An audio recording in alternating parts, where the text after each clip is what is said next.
so much for having me. I wish I could join you in person, but hopefully someday I will, after COVID, be able to visit.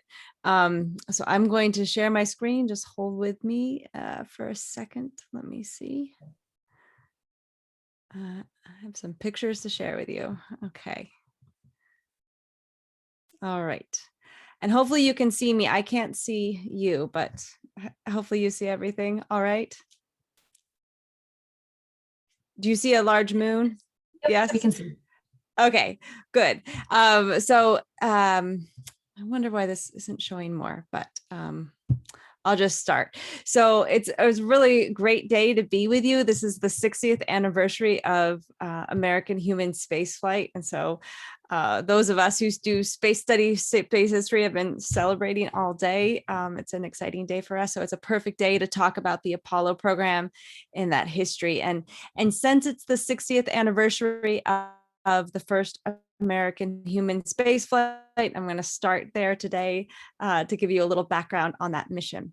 But before that, I do want to say that just to set things up a little bit, that the Apollo program became one of the highest national priorities in the 1960s. And this owes much to the Cold War and spaceflight's role in foreign relations. And many histories of the Apollo program focus on how we sent humans to the moon. But I'm going to focus on why the moon landing was a truly global event and why this matters. But first, Alan Shepard's flight. So here's an image of that rocket taking off on May 5th, 1961. The spacecraft is that dark gray sort of triangle shape on the very tip top. And so, as I was mentioning, this marks the 60th anniversary. 60 years ago, Alan Shepard woke up very, very early, 1:10 a.m. on May 5th. He had a breakfast, the classic astronaut breakfast they always eat, which is steak and eggs, which he ate at 2 in the morning with John Glenn, who is another astronaut. You can see them there. Glenn was the backup astronaut for the mission. And then he suited up. You can see him in the image there, and took the van out to the launch pad to get inside the spacecraft, which he had named Freedom 7. And here you can see him looking into the spacecraft there. At 9:34 a.m., he launched into space. There were a number of delays, but eventually everything worked out. The clouds cleared and he launched, and it was just a very brief flight. So just over 15 minutes long. It was a suborbital flight, but he was still able to see a beautiful view of Earth. So this is the first time an American saw the Earth from this altitude. So he reached an altitude of 116 miles, and he was able to make out some features like the coast of Florida and the Gulf of Mexico, and was able to take some pictures as well. Then splashed down in the Atlantic Ocean not very long after that, and was recovered by this Marine helicopter, as you can see. So President Kennedy watched the mission with great interest, just like Americans across the country watched the mission, and people around the world were following that flight as well. President Kennedy was actually in a National Security Council meeting, and his secretary went and got him, brought him to her office. So this is the secretary's office. You can see in this image here, and they gathered around and they watched the mission on this small black and white television. Jackie Kennedy was passing by. He told her to come inside and watch with him. Everyone was really excited. And then when Alan Shepard, when he finally splashed down and was recovered and everything was seen to be fine, there was a huge sigh of relief in the room. Everyone was very thrilled. This moment was really essential to Kennedy's decision to propose Project Apollo just a few weeks later. If this mission had failed, the entire trajectory of the American space program would likely have been different. It's important to talk about sort of the longer history of this moment, of this accomplishment of the first American human spaceflight. So during the presidential transition from Eisenhower to Kennedy, the future of the American space program was really unclear. There had been a number of studies that were undertaken in the 1960s to look at what the future of the program should be. So there was Project Mercury, which Alan Shepard's flight was part of, and this was a this was a human spaceflight program that was planned to send Americans into orbit. But the question was, what's next? And President Eisenhower was given information about how much it would cost to send humans to the moon and to land them there by the mid-1970s. And he thought it was far too expensive. It shouldn't be a national priority. He was known to be very fiscally conservative, and he just didn't think that sending humans to the moon was worth the cost. And President Kennedy had a transition team that looked into this question as well. He was also told how much it would cost to send humans to the moon. And he also thought it was far too expensive to pursue a space program like that. And he told his advisor that he would prefer to hold off on the decision about the future of the American space program until the fall. It wasn't one of his major priorities in the spring of 1961 when he became president. But then things changed very, very rapidly, especially after Yuri Gagarin's flight. So the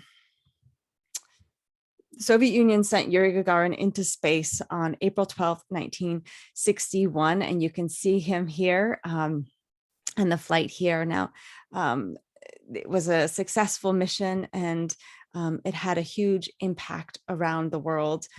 President Kennedy was told at 8 a.m. that morning, and he had already scheduled press conference later that day. You can see him here at it. This is when press conferences were held at the State Department, and he was asked lots of questions about this mission. And there's one question that he was asked by a journalist that really gets to the heart of the issue here for Kennedy. And the question was, the communists seem to be putting us on the defensive by a number of fronts. Now, again, in space, wars aside, do you think that there is a danger that their system is going to prove more durable than ours? And it's a question about, does this prove that the communist system is better than the American system of democracy? Is this a test of political systems? Is this accomplishment in space a reflection of which superpower is more robust, more technologically capable, and which society is better? And this was something Kennedy was deeply concerned about. And Gagarin's flight had stolen front page headlines in newspapers around the world, and it dominated radio and television broadcasts on each continent. You can see a sample of interviews from people around the world that appeared in Life magazine that gives you a sense of sort of the tenor of the discussion at the time. So this idea that the Soviet Union was leading and the broader implications of that space flight. President Kennedy received a report that suggested, given international public opinion, that the launch of Sputnik, which is the first artificial satellite in 1957, launched by the Soviet Union, really shocked people around the world, but Gagarin's flight impressed them. And that perhaps was even more politically dangerous. Kennedy, like many other politicians of that time, saw the Soviet Union as an expansionist force, and the US had to contain its influence wherever it spread. And the successful launch of Yuri Gagarin into space threatened the US position internationally, and was a challenge to the new president. So when and then I should say that, and then just a few days later, after this flight, there was a failure at the Bay of Pigs, and this was another blow to US prestige. This invasion of Cuba was backed by the CIA, and it was another blow to the international standing of the United States at that time. So Kennedy asked his advisors to find him a space program that promises dramatic results that we can win. And he tasked his Vice President, Lyndon Johnson, with figuring out what that should be. And so Johnson consulted with all the experts of the day, and then he also consulted with members of Congress to ensure that they would have support for whatever mission that Kennedy proposed. So after the success of Alan Shepard's flight, which I spoke about already, Kennedy felt confident to go forward with proposing Project Apollo, which is sending humans to the moon, landing them and returning them back to the Earth safely before the end of the decade. And he proposed Apollo on May 25th, 1961, in a joint session to Congress. So you can see him here. And this is part of a much longer speech. And if you've heard any of the speech, you've heard the last 5 minutes where he proposes Project Apollo, but the entire speech actually provides an important context for why Kennedy would commit the nation to a program on the scale of Project Apollo, especially at a time when the United States only had 15 minutes of human spaceflight experience. So I wanted to share a little of the earlier part of the speech with you to give you some context for what was going on at that time and Kennedy's thinking about spaceflight. So he says that a battle was taking place in the lands of the rising people. And this is in Asia, Latin America, Africa, and the Middle East. And a global revolution was underway. And if the United States did not act decisively, the adversaries of freedom would ride the crest of the wave to capture it for themselves. So I'll explain what Kennedy is talking about here. At the beginning of the 20th century, colonial powers governed most of Africa, Asia, the Caribbean, and the Middle East. Nearly 1 billion people were under colonial rule, which is about 1/3 of the world population.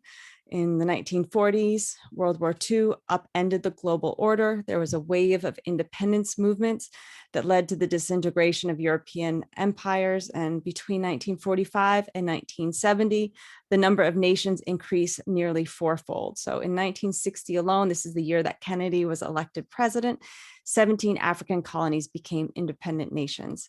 And the United States and the Soviet Union, they stepped in and they competed to guide this transformation. And each superpower attempted to create a global coalition aligned with its respective ideologies. So while the United States sought to foster and spread liberal democracy, the Soviet Union advocated for communism.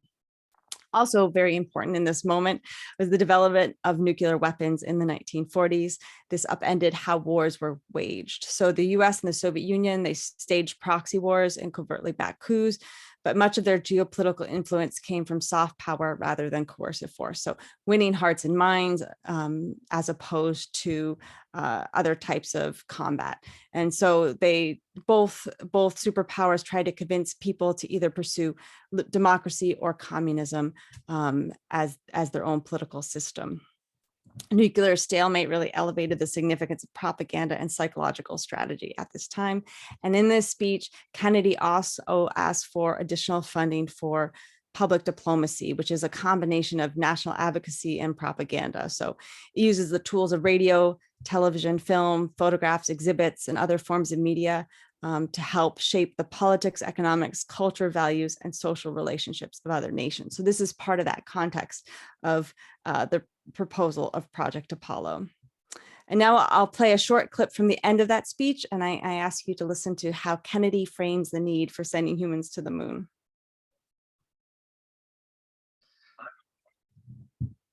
I believe that this nation should commit itself to achieving the goal before this decade is out of landing a man on the moon and returning him safely to the Earth.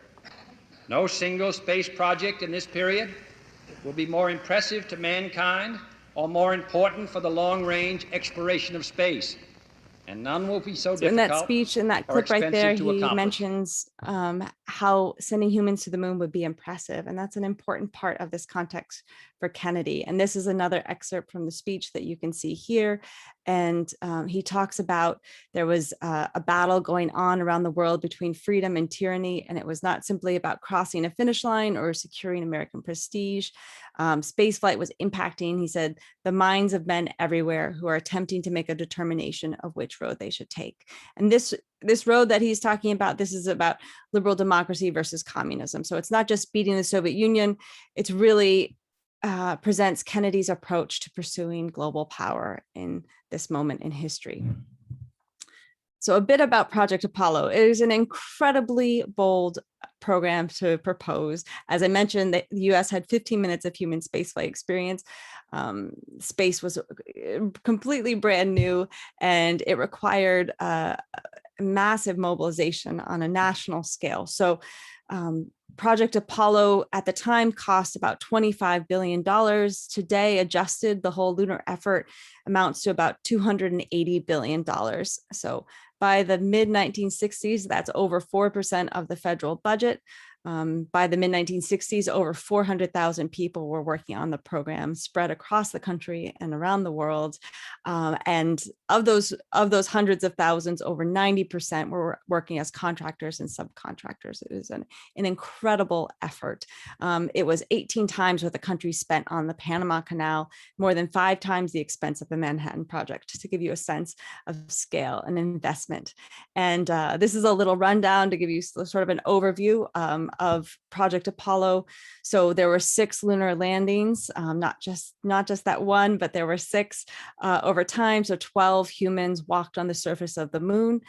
They collected a total of 842 pounds of lunar samples while they were there, and no human has been back to the moon since 1972, which was Apollo 17, the last mission in the Apollo program.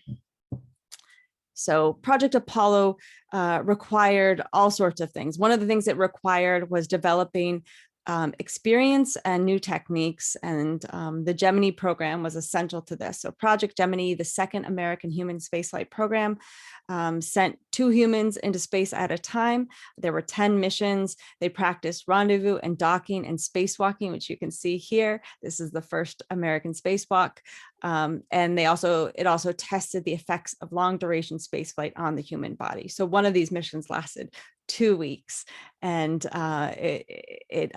we gained a lot of important knowledge about spaceflight from those missions.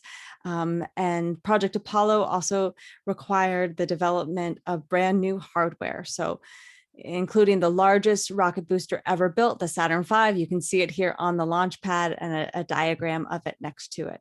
This is a 3-stage rocket, absolutely immense, 363 feet high. And at the very tip top there's a multi-stage spacecraft. So where that red part is in the diagram. This is part of that spacecraft. This particular one is in my collection at the Smithsonian. This is Columbia. This is from the first lunar landing mission, Apollo 11. And this is basically the home of the astronauts for the majority of the mission. And that diagram, you can see it. It's the tip top of the tip top of the rocket. Not terribly large. It's about 3 phone booths in size or so. And it was an incredibly complex spacecraft, and including things like lots of innovation in the design of the heat shield. So this had to withstand temperatures up to 5,000 degrees when it re-entered the Earth's atmosphere and landed in the ocean. And I can speak about that more later, but it is an incredible spacecraft. Here's an image of the interior of it to give you a sense of that. So the astronauts would have sat at the bottom there. Those are their seats. We call them couches. For the first lunar landing mission at launch, Neil Armstrong would have sat on the far left, Michael Collins on the far right, and Buzz Aldrin took the middle seat. And you can see at just arm's length was this main control panel with hundreds of switches, indicators, and instruments. And I'll highlight a few of them for you so you know what you're looking at here. So here we have the display and keyboard for the Apollo guidance computer. This is known as the disk key. This is where you do the inputs. Here's the switches for the abort, boost, and entry. This is where the telecommunications is. This is the reaction control system on the left and the environmental controls on the right. And this is the sextant mount. And I want to highlight this one, especially in honor of Michael Collins, who was the command module pilot. He passed away a week ago today. And he stayed inside this part of the spacecraft while Buzz Aldrin and Neil Armstrong walked on the lunar surface. And he grew attached to this spacecraft. And after the mission, he crawled inside and he wrote this graffiti, and we found it in the artifact. And it says, basically, this is the best ship to come down the line. And he signed it. There's a number of interesting graffiti left over in the spacecraft. So another part of this multi-stage spacecraft is the lunar module. You can see here an example of that. This is lunar module 2. And this in itself is a 2-part spacecraft. This is designed to land on the lunar surface. And the astronauts would have crawled down that ladder, walked around on the lunar surface. When they were done, climbed back up, and the top half of the lunar module then would have launched from the moon and rejoined the command module pilot in the command module that was orbiting the moon, and then they would return back to Earth. So incredible effort developing this new technology. But at the same time, so as I mentioned, the goal of Project Apollo wasn't just sending humans to the moon, it was also impacting the minds of men everywhere. And so this public diplomacy side of Project Apollo was really important. And so during the 1960s, the United States also organized the largest public relations campaign internationally to promote Project Apollo abroad, and then also to take advantage of the popularity of the program and sort of reap foreign relations benefits from Project Apollo. And to give you some examples of that, this is an incredibly elaborate effort. Here are some images of exhibits that were organized around the world. And these were primarily organized by the United States Information Agency, or USIA. It no longer exists, but during the Eisenhower administration, they created the USIA to spread information about the United States. It is now part of the State Department. And the USIA worked closely with the State Department and NASA on these information programs. So this is some of the examples of some of the exhibits that they hosted around the world. They also included organizing astronaut tours. Here you can see Neil Armstrong in his visit to Chile in South America. And he went there with NASA officials who, in particular, George Low, who is the deputy director of NASA's Manned Spaceflight Center, who was really impressed by Neil Armstrong's ability when it came to being a diplomat. And Armstrong had put special effort into learning about the history of the places he visited and learning phrases to communicate with people. And in the biography of Neil Armstrong, official biography, there's a suggestion that this might have been part of the reason that he was selected as the first person to walk on the moon, because of his ability to connect with people and to be a representative of the United States. So the first lunar landing, Apollo 11, occurred in July 1969. And leading up to that mission, there was a huge barrage of these information programs to ensure that there would be a global audience for the flight, to get people interested and engaged, and to just disseminate information about the mission. And this is just an example of some of the work that was done ahead of the mission. So showing of space films in more than 100 countries, and radio broadcasts and TV programs, the distribution of stories and photographs to thousands of newspapers and pamphlets and books, and thousands of posters and charts and rocket models and spacesuits and all kinds of things. And to give you a sense of sort of the scale of this, because it could go on for hours if I talk about all the work they did. In Warsaw, Poland alone, the US government distributed over 100,000 buttons, souvenir buttons, to mark the Apollo 11 mission. And these depicted a graphic lunar module that was superimposed on a face piece of an astronaut's helmet with the words Apollo written in bold. And they became collector's items. They were hugely popular. And part of the popularity they thought was that it didn't have anything about that this was the United States. It had the colors of the American flag, but did not have any direct reference to the United States. And the reports say that everyone in Warsaw was wearing these buttons. Here's another example of some of that promotional work.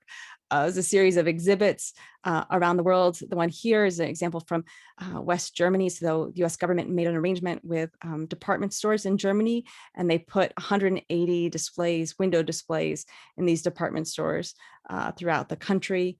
Another example, in Tokyo alone, the US had 36 exhibits on Apollo 11 before the flight, and it drew an audience of roughly 1 million viewers. And the US Information Agency had centers around the world, over 200 of them, where they disseminated information about the United States. And that summer, they all became these small-scale local space resource centers. You can see an example here from the Apollo 12 mission in Saudi Arabia. They had kiosk exhibits, and they gave out space food samples and pamphlets in various languages that had models. They worked with local press, provided expertise when needed to local press, and actively engaged the community in each of their locations.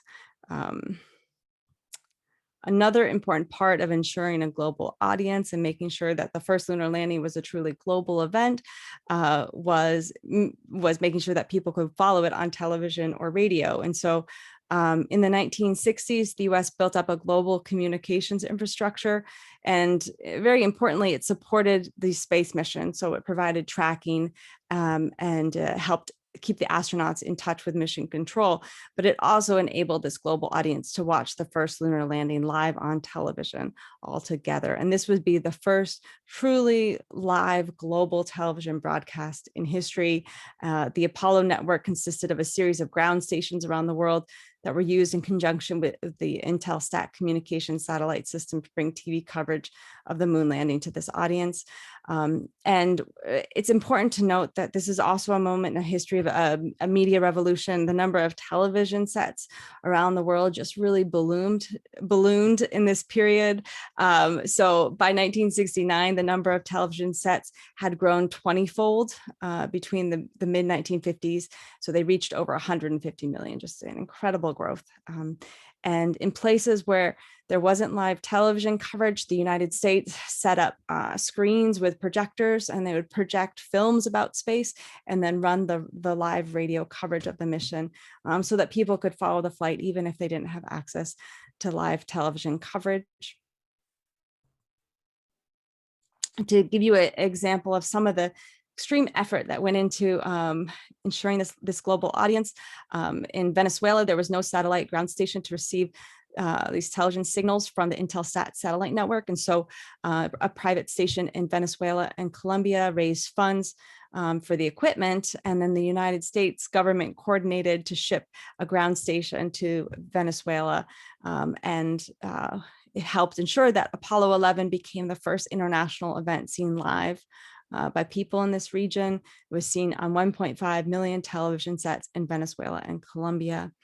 And this is an example of a stamp that was produced in Venezuela in celebration of the first lunar landing. And you can see stamps like this produced around the world. Many countries produce these types of stamps. And then also this image shows the Apollo 11 crew visiting Colombia after their mission. So one of the steps that the US government took ahead of the first lunar landing mission was to figure out ways that they could symbolize that the mission was for all humankind, that it wasn't just for the United States or an American accomplishment, but it was truly a mission for all humankind. And they created a symbolic activities committee in order to figure out what types of symbolic activities the astronauts should undertake on the moon to communicate that, to make this mission as inclusive as possible. And so they invited heads of state to compose messages that were then put on a silicon disc, you can see it here, and left on the moon. So it's messages of goodwill. Some of the ideas that did not fly, that did not get pursued, were having an international volume of commemorative poetry left on the moon. So they recruit poets from each country around the world to compose special poems and then leave a volume on the lunar surface. That didn't happen. They also thought about perhaps depositing a microfiche copy of the basic documents of all major world religions on the lunar surface. But what they did do is they had this silicon disc, you can see it here. They brought up a gold olive branch as a symbol of peace. So this was a peaceful mission. It was civilian. It was not a military mission. And then they also brought up items to commemorate fallen astronauts and fallen cosmonauts as well. They brought up miniature flags from all the different countries of the world. They actually brought those back to Earth, and then those were given as diplomatic gifts along with pieces of lunar material after the mission. And then there was also a plaque on the lunar module, which I'll show you in a minute. The question about whether or not to raise an American flag on the moon was heavily debated leading up to the mission. And this gets to this idea of what this mission symbolizes. And so the State Department in particular was really concerned that if the astronauts raised an American flag on the moon, it would symbolize territorial possession of the moon. And the 1967 Outer Space Treaty codified that no nation could claim sovereignty of the moon. State Department thought it was really important that the United States did not suggest in any way they were claiming the moon. But there was a lot of debate back and forth. Many members of Congress thought it was important. Members of Congress actually ended up threatening NASA funding and said that they had to ensure that a United Nations flag was not raised on the moon. It had to be an American flag because American taxpayers funded the program. And so after that, NASA quickly said that they would announce that they would raise a flag on the moon, and then Congress immediately approved NASA appropriations and added a provision that said that the flag of the US and no other flag shall be implanted on the surface of the moon by missions funded by the United States. So it cleared up that issue. Another example of this international symbolism, you can see here in the Apollo 11 mission emblem. Now, this was designed by the crew. These emblems or patches were always designed by the crew, and you can see where it would have been on the spacesuit. And sometimes the crew did work with other artists on these patches, but they had responsibility for them. And the crew decided together to write out Apollo 11 with the numeral 11, as opposed to writing out the word 11 in English, so that people in non-English speaking countries could understand it more easily. So they had this sense that this was a global mission. They also decided to leave their last names off of the mission patch. You can see the eagle there. Michael Collins, who was the command module pilot, he originally traced this eagle from a National Geographic bird book, but it looked a little menacing. And so he was told to make it look friendlier and more peaceful. And they added that olive branch to symbolize peace yet again. So ahead to the mission. So Apollo 11 launched at 9:32 a.m. on July 16th. You can see it here, and then you can see an audience in Korea watching that flight. It was an incredibly powerful rocket. Norman Mailer was there at the launch, and he described it as a nightmare of sound. Also at the launch, there were over 800 foreign correspondents covering the mission, and an additional huge number also in Houston covering the mission from that location in over 33 languages. And as the astronauts made their 3-day journey to the moon, television and radio stations around the world contacted American ambassadors and diplomats and asked them to appear on their Apollo themed broadcast and for interviews, and there were many events and things like that. And to give you a sense of the scale of the audience, in the Netherlands, for instance, 80% of the population was following this flight, and there were reports that in local gas stations they were distributing moon maps instead of road maps. So there's so much enthusiasm around the world. So the astronauts arrived at the moon on July 20th, 1969. And Neil Armstrong and Buzz Aldrin, they landed the Eagle lunar module at 4:17. And at that moment, there were celebrations around the world. So I'm telling you, this global audience was following the flight. Over 500 million people were watching it on television. There were national holidays declared throughout the world. People went into the streets and they danced and they cheered. There are reports from, for instance, on the bullet train between Osaka and Tokyo, riders were following the flight just over the local broadcast. Millions of people met each other in public squares and in countless cities and towns throughout the world to witness the mission together. And sort of one detail that I like is that power companies actually reported a surge in energy consumption because of all the TV sets and living room lights that were left on while people were following that flight. So about after 6 hours or so after they landed, Armstrong left the spacecraft first, and before he climbed down that ladder, he pulled a lever which released an equipment bay, and you can see it down here. And this started the television camera rolling so that all those people back on Earth could follow the flight and see what was happening. And then he jumped from the last rung of that ladder to the footpad. And then with 1 foot on the pad and 1 on the surface of the moon, he said, that's 1 small step for man, 1 giant leap for mankind. He tested the ground and he started taking pictures. About 20 minutes later, he was followed by his crewmate, Buzz Aldrin. In total, they spent about 2.5 hours on the lunar surface, and in total, less than a day on the moon. So while they were there, they collected nearly 50 pounds of lunar samples. You can see some of their tools here. And they also helped conduct scientific experiments. You can see an example of the solar wind experiment here. And they also performed some of those symbolic activities that I mentioned. And this also included uncovering this plaque, which you can see here blown up. And this is something that was planned by more people than you would imagine. So they consulted with the Smithsonian and the Library of Congress, and Nixon's White House, especially his speechwriters, had a heavy hand in this, and NASA and the State Department and USIA. So many people contributed.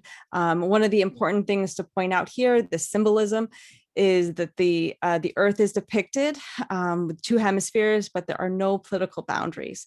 And it emphasizes that this is an American mission. You see President Nixon's name there.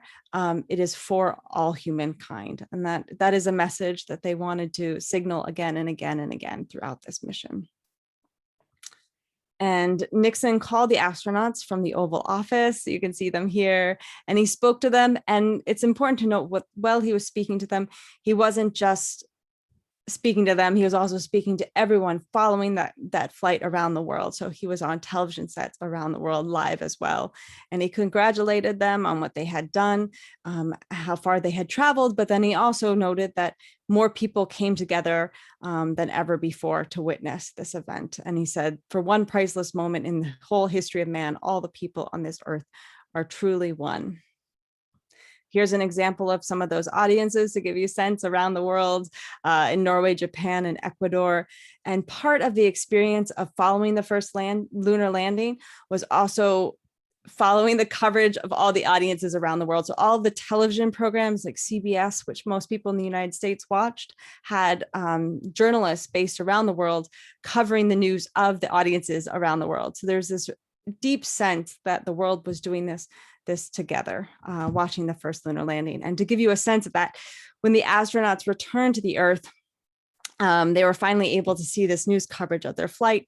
And Buzz Aldrin turned to Neil Armstrong and he said, "It looks like they're having a party on Earth and we missed the whole thing," which is sort of a joke, but it really points to this idea that Apollo 11 wasn't just about what was happening on the lunar surface, it was also about what was happening here on Earth. When they returned, President Nixon met them at Splashdown, and he congratulated them, and he told them that because of what they had done, his job is made easier. And what he meant by making his job easier is that he thought the popularity of the lunar landing, this global audience, was going to help him advance his new foreign relations agenda.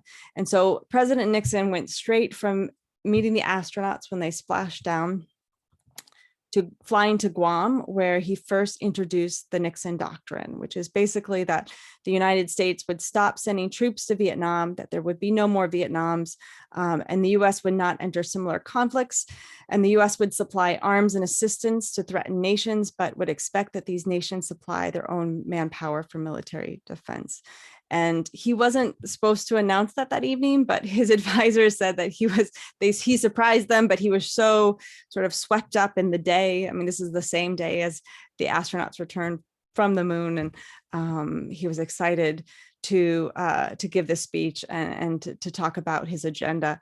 And he continued this diplomatic tour. It was called Operation Moonglow, and he traveled throughout Southeast Asia, including the Philippines, and Indonesia, and Vietnam. And he also went to Romania, and I'll talk about that in a second. But here he is in the Philippines, and everywhere he went, he referenced the moon landing. He talked about how sending humans to the moon helped us realize that we should pursue peace on Earth. And he referenced the moon landing again and again. And what this did is it helped him talk about some more difficult foreign relations issues of the day, especially the Vietnam War. And when he got to Romania, he recognized that the popularity of the moon landing, he thought, helped him get a meeting with the Romanian president. And this was important because the Romanian president Ceausescu had direct communication channels with North Vietnam and with China, and Nixon wanted to be able to communicate. Nixon wanted to normalize relations with China. This ended up being one of the sort of the hallmarks of his foreign relations accomplishments during his presidency. And then he also wanted to find a way to end the war in Vietnam. And so this meeting he saw as especially important, and he saw the role of Project Apollo in helping make it possible. He also asked the astronauts to travel the world as his representatives following the flight. All of his advisors had a hands-on role, especially Henry Kissinger was really essential to choosing the locations of each of these stops of the astronauts. It was seen as a political priority.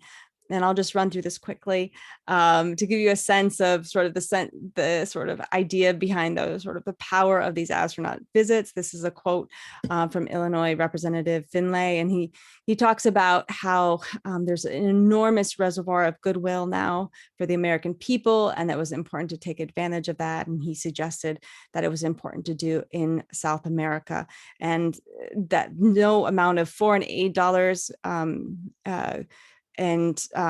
could really compete with that. So priority attention of the astronauts would heighten the prestige of the United States as nothing else could.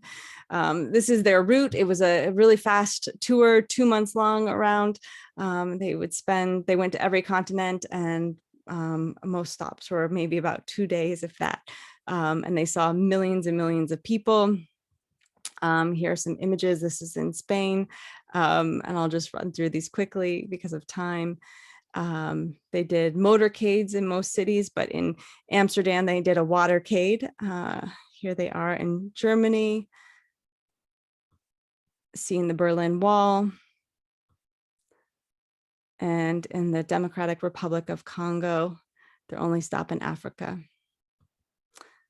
So here's a picture of Michael Collins. And as I mentioned, he passed away last week. And I have the privilege of speaking to him a number of times over the past few years about space diplomacy. And I think his insights into it are so extremely helpful. So I'll share some of them with you.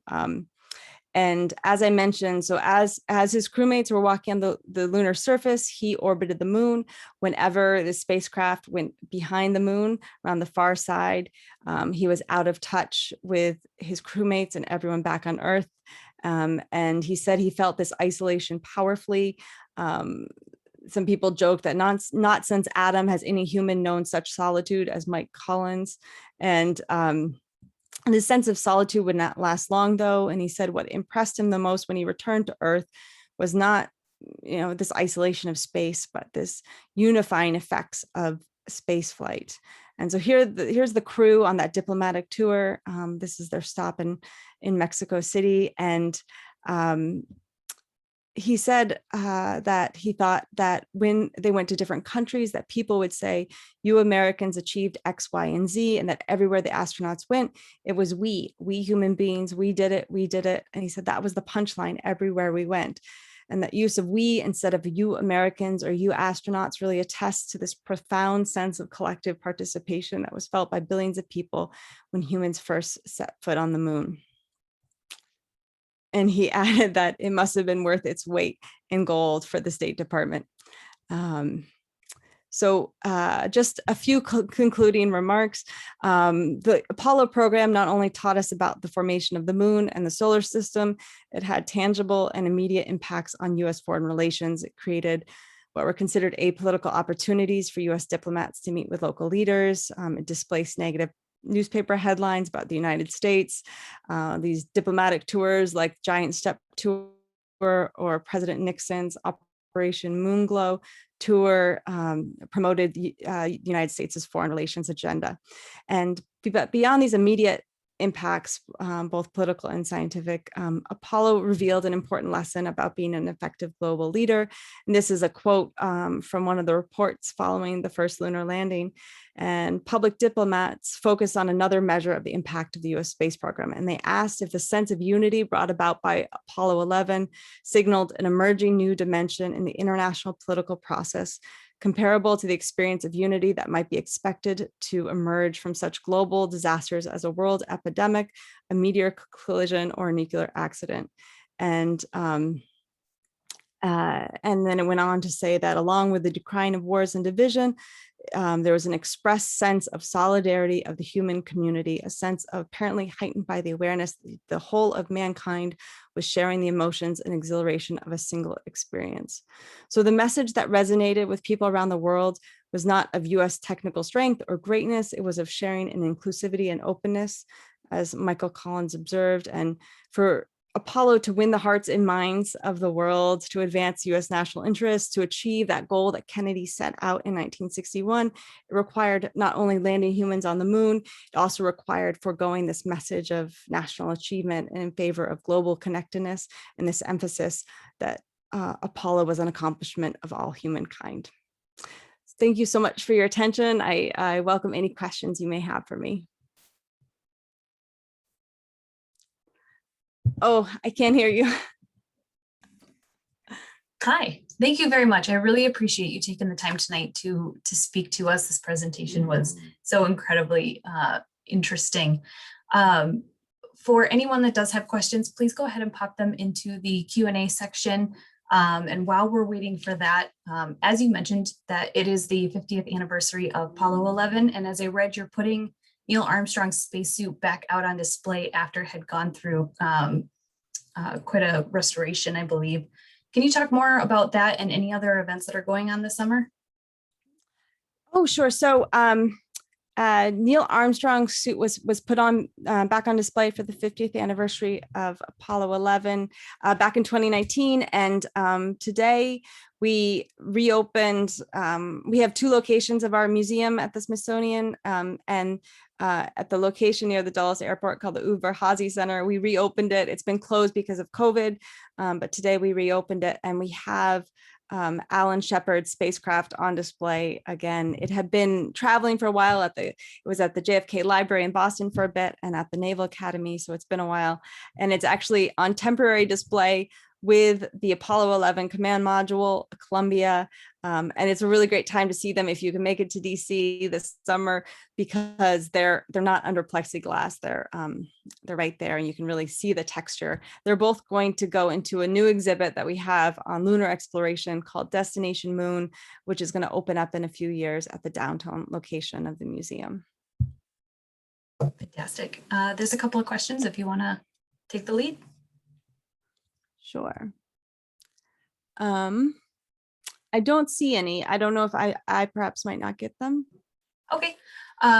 So a question from Keith is, were there any lunar plans prior to Gagarin's flight? I'm sorry, American or Russian?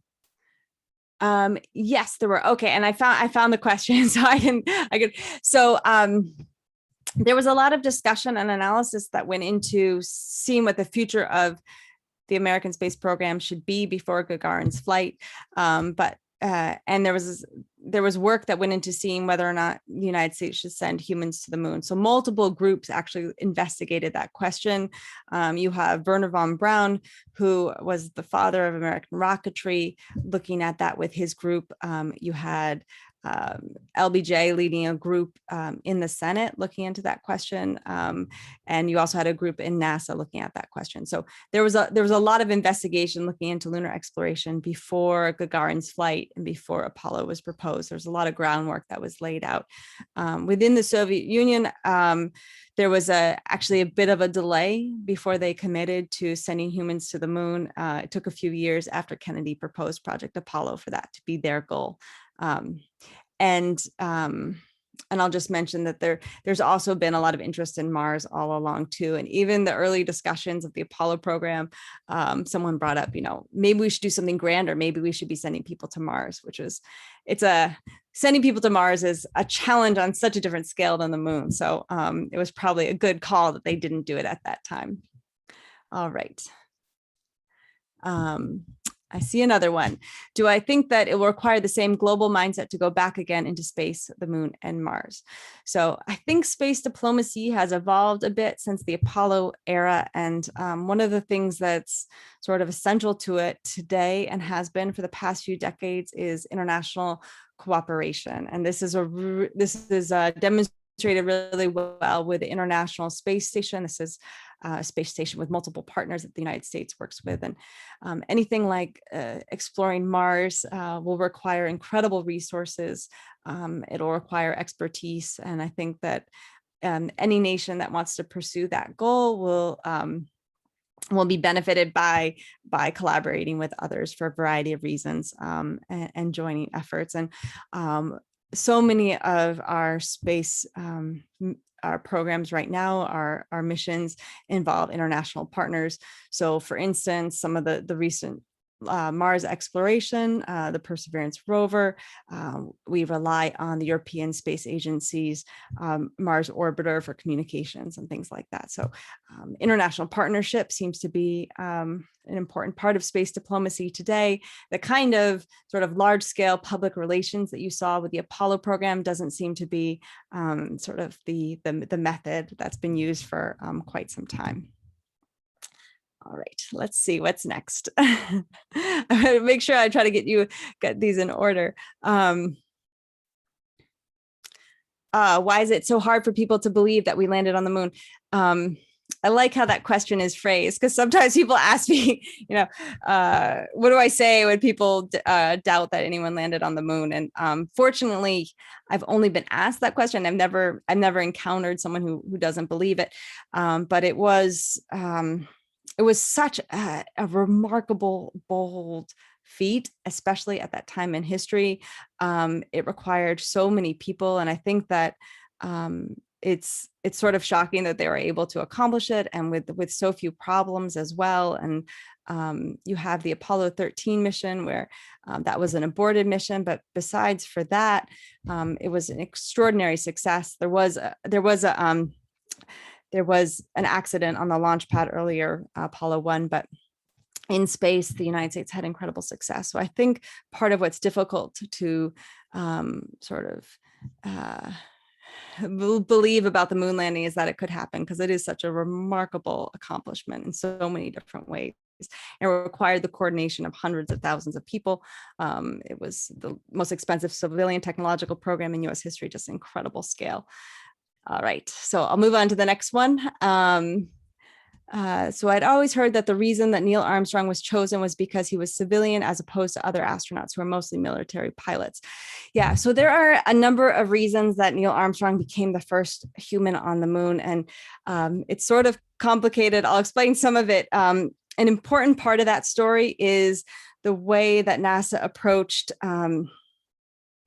any assignments for missions. And so you were part of a backup crew for a mission, and then there were two missions, and then you were part of the primary crew.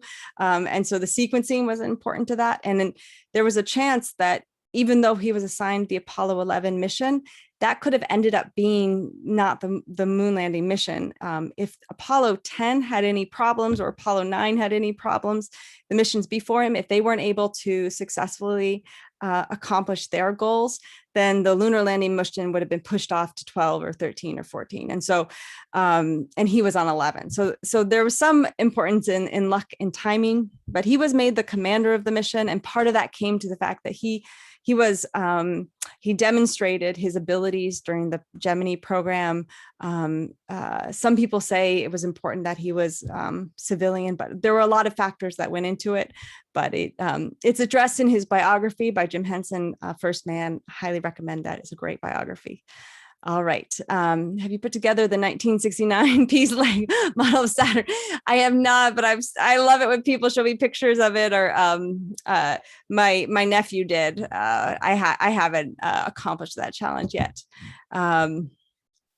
So can you offer some background or context to Alan Shepard's comment, light the candle? I can. It's a funny story. So Alan Shepard, so he was inside the spacecraft for a very long time. There were delays. It started off being weather delays with clouds. They wanted to be able to take pictures and video of the flight.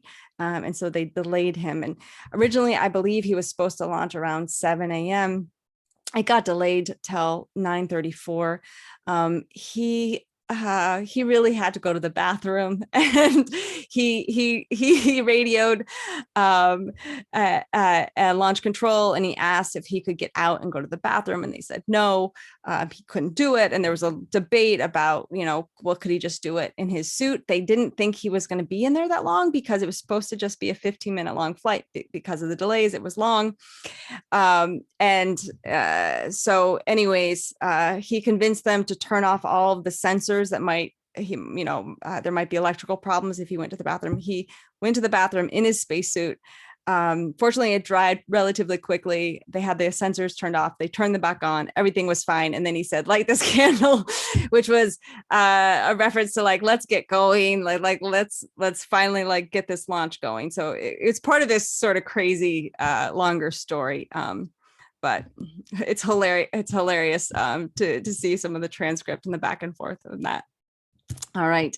Michael Collins was the third director of the Air and Space Museum. Was there any interesting stories or anecdotes he shared with you during time you spoke with him? So many. Michael Collins, he is really missed. One of the things that I learned from him that I liked hearing about when he was director of the Air and Space Museum, his favorite exhibits were, his favorite gallery was the art exhibit. And so NASA had an art program, and they invited artists to access to all NASA facilities during the Apollo program so that they could paint and they could create all sorts of artwork. And the idea was that artists would be able to capture something about that history that these memos or reports or television coverage wasn't going to be able to capture. And so there's an incredible amount of artwork, everyone from Norman Rockwell to let's see if I can think of others off the top of my head, Rauschenberg. So quite a range. Anyways, we have a lot of those items at the Air and Space Museum, and during his tenure as director, there was an art gallery, and he loved seeing that. Even though we have his Columbia Command module, which he is so fond of. So the next question. It's only been in the last 15 years or so that I saw the statement written by Nixon's speechwriter, if the astronauts had perished on the lunar surface. Okay, do the astronauts have any method for ending their lives? Yeah, this is like part of the astronaut sort of mythology. There were a lot of ways that they could have ended their lives relatively quickly, and probably there's a question of whether or not they had pills or something to do it. I don't believe that they did, and they did have a medical kit with them, but it was just minor stuff like aspirin or something. Pretty minor, but they could have exposed themselves to outer space, and they would have perished quickly if they needed to. It's hard to know what would have happened in that situation, and it's such a relief that no one had to confront that. So the question about Armstrong's words spoken when he first stepped on the moon, I take a new light in because of my presentation. Thank you. Did he receive some direction or coaching in developing of that quote? This is I think, an important part of the story, and I'm so glad you asked this question.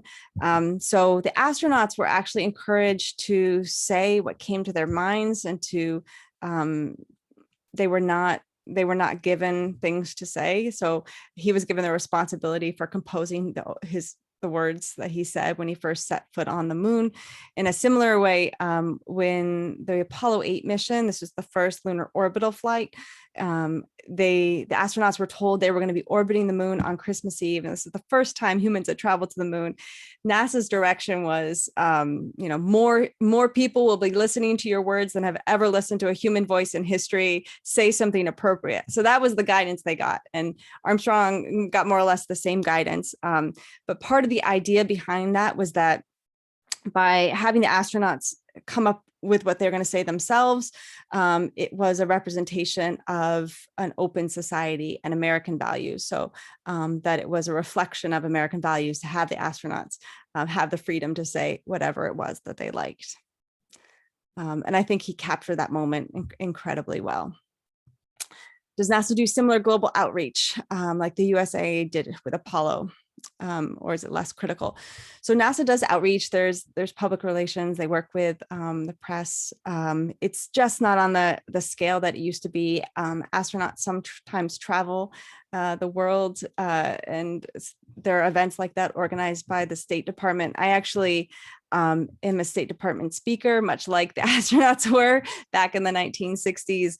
And sometimes I've given talks internationally to audiences about the space program. And there are a number of astronauts who are part of that State Department speaker program. So there are still these types of programs. There are exhibits. I did a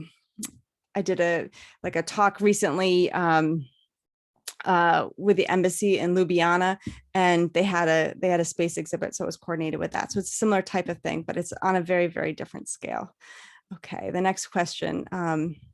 Are the efforts by private individuals and companies going into space seen as competitive or collaborative to government goals by either the private groups or NASA?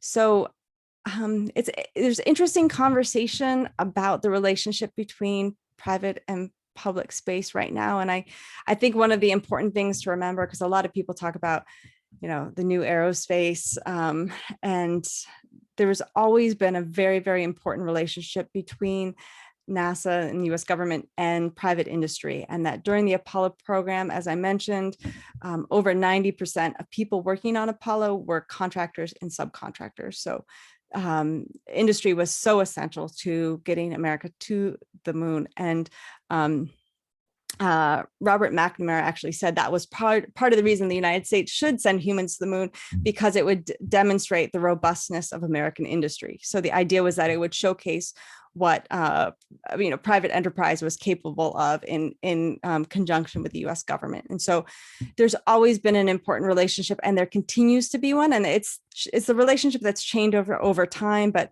when you think of a company like SpaceX, for instance, with there is a lot of private money that went into the development of a lot of that hardware, but you have something like the Falcon 9 rocket that also received a lot of NASA funding for its R&D, and NASA is the most important customer when it comes to spaceflight.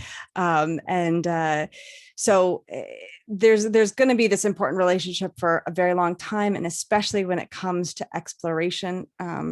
It's traditionally been something that is extremely costly, and it takes the investment of nations and those types of missions. And so I think at this point, there's still more of a partnership between NASA and industry than a competition. But things could evolve over time. It's an interesting changing landscape, and so we'll see what happens. All right, the next question. Can you speak to the data that allowed American space community to convince the president to make such a commitment, with the US having so little space experience? What made them think it was achievable in such a time frame? So from the sort of the technical perspective and the technical rationale, a lot of that came from Wernher von Braun. As I said, the father of American rocketry. He was down at the Marshall Space Flight Center and had the sort of technical knowledge about what it would take to send humans to the moon. At that time, the idea of how you would send humans to the moon was somewhat different. And fortunately, that evolved over time. But he knew that it would take the development of a huge new rocket. At that time, it's called the NOVA. So this isn't the Saturn V. and that he knew also that the Soviet Union would have to create a new rocket as well. So this goal of landing on the moon, they knew required a rocket that didn't exist, and that in some ways that would level the playing field a little bit for the United States and the Soviet Union. So they weren't quite sure where the Soviet Union was in detail in their development, but they had this sense that they weren't ready to send humans to land on the moon. Maybe they thought to swing around the moon and come back to Earth, but not land. And so so a lot of that information came from von Braun. He wrote a detailed memo to Lyndon Johnson in response. You can actually find it, it's online. So there's that information out there, but that's a big part of that sort of technical knowledge that was necessary for that goal. Are there plans to work with SpaceX and other commercial partners for donations of artifacts to the Air and Space Museum? Yes. So we collect artifacts from industry, and we've been very lucky because we've had this close relationship with NASA since the 1960s. It was established that NASA would offer us hardware when they no longer needed it. And we don't have the same type of relationship with private industry, but we have been working with industry to collect things to really fully represent the history of air and space as best we can. And there was a recent collection of rocket engine from Virgin Galactic. So that's part of it. We have Spaceship One, which is the first private spacecraft that was flown. And so that is part of the collection and the story we're telling. And then this last question, I was just 9 years old back in 1969 and was completely enthralled with it disappeared. Let me see if I can find it again. So I'm enthralled with the space program, the astronauts, but I was too young to realize all the geopolitical implications. Thanks for your insights. Oh, not a question, but a comment. Thank you. Thank you. That's wonderful to read. I appreciate that. Well, perfect. Thank you very much for, again, taking the time to come out tonight to talk about the Project Apollo. And again, it's based off of her book, Operation Moonglow, which is out, so please go get a copy. And for the wonderful questions tonight. Again, thank you everyone for coming out, and we just hope you have a good night. Thank you, everyone.